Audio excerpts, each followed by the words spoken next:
Hello friends, welcome to my channel. आज की कहानी है 3 हंसने वाले भिक्षुओं की कहानी।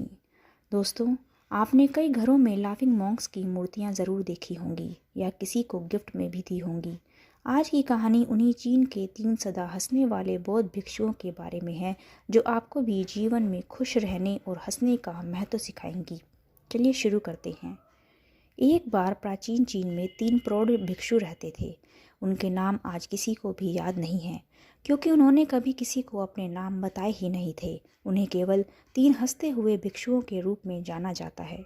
वे हमेशा एक साथ यात्रा करते थे और हंसने के अलावा और कुछ नहीं करते थे। उनके हंसने और दूसरों को हंसाने की यात्रा कुछ ऐसे शुरू हुई कि वे एक गांव या कस्बे में प्रवेश करते हुए उसके मुख्य चौराहे के बीच में खड़े हो गए और धीरे धीरे हंसने लगे। वहाँ रहने वाले और काम करने वाले लोग, राहगीर, उन्हें अनदेखा नहीं कर सके और धीरे धीरे उनके साथ हंसना शुरू कर दिया। उन्होंने ये काम जारी रखा जब तक कि एक हंसने वाली छोटी भीड़ नहीं बन गई और अंततः हंसी पूरे गांव और कस्बे में फैल गई थी। इस तरह पूरे गांव को हंसाकर खुश कर वे तीनों वृद्ध भिक्षु अगले गांव में चले गए। उनकी हंसी उनकी शिक्षा और प्रार्थना का एकमात्र जरिया था, क्योंकि उन्होंने कभी किसी से बात ही नहीं की। उन्होंने पूरे चीन में बस यही स्थिति पैदा की कि वे लोगों से प्यार करते थे और उनका सम्मान करते थे। लोग ऐसे आध्यात्मिक शिक्षुओं को पहले या बाद में कभी नहीं मिले थे।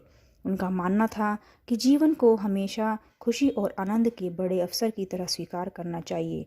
उन्होंने किसी प्रकार के लौकिक मजाक की खोज की थी, इसलिए उन्होंने कई वर्षों की यात्रा की और हंसते हुए पूरे चीन में आनंद और खुशी फैलाई।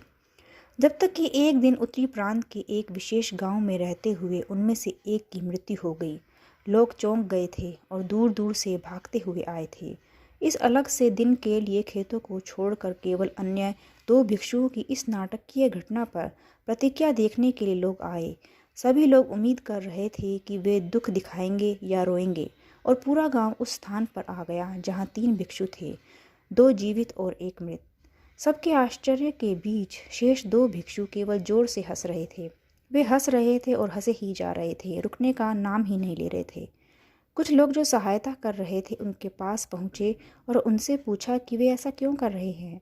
उन्होंने क्यों अपने मृतक मित्र के लिए बिल्कुल भी शोक नहीं जताया। और इस पर एक बार भिक्षुओं ने वास्तव में प्रतिक्रिया व्यक्त की। कल आपके गांव के रास्ते में उन्होंने शर्त लगाई थी कि हम में से जो भी भिक्षु अन्य 2 से पहले मरेगा, बाकी के 2 उसके लिए अपनी हंसी नहीं खोएंगे। उसने एक वसीयतनामा भी तैयार किया था, जिसमें मृतक को चिता पर डालने से पहले मृतकों को धोने और उनके कपड़े बदलने की परंपरा थी। लेकिन बूढ़े साधु ने स्पष्ट रूप से कहा था कि उस पर पुराने कपड़े छोड़ने के लिए, क्योंकि वह एक दिन के लिए कभी भी मैला नहीं हुआ था। उसने कहा था कि मैंने कभी भी इस दुनिया की किसी भी गंदगी को अपने तक आने नहीं दिया है। उसकी वसीयत में कहा गया था कि बूढ़े बच्चे को उसके कपड़े के साथ चिता पर जला दिया जाए। उसके अंतिम संस्कार के दौरान वही पुराने कपड़े उस मृत शरीर पर थे, और जैसे ही आग जली उसके कपड़ों को जलाना शुरू किया, हर कोई हैरान रह गया कि अचानक 100 रंगों की आतिशबाजी ऊपर और नीचे सभी दिशाओं में फटने लगी, और आखिरकार वहां जमा हुए लोग भी उनकी हंसी में शामिल हो गए। शायद यही एकमात्र कारण है कि हम इस धरती पर हैं, ताकि हम हंस सकें, खुश हो सकें और कभी भी आनंद और हंसी का अनुभव बंद ना करें। कैसी लगी आपको मेरी ये कहानी, कमेंट करके ज़रूर बताइएगा।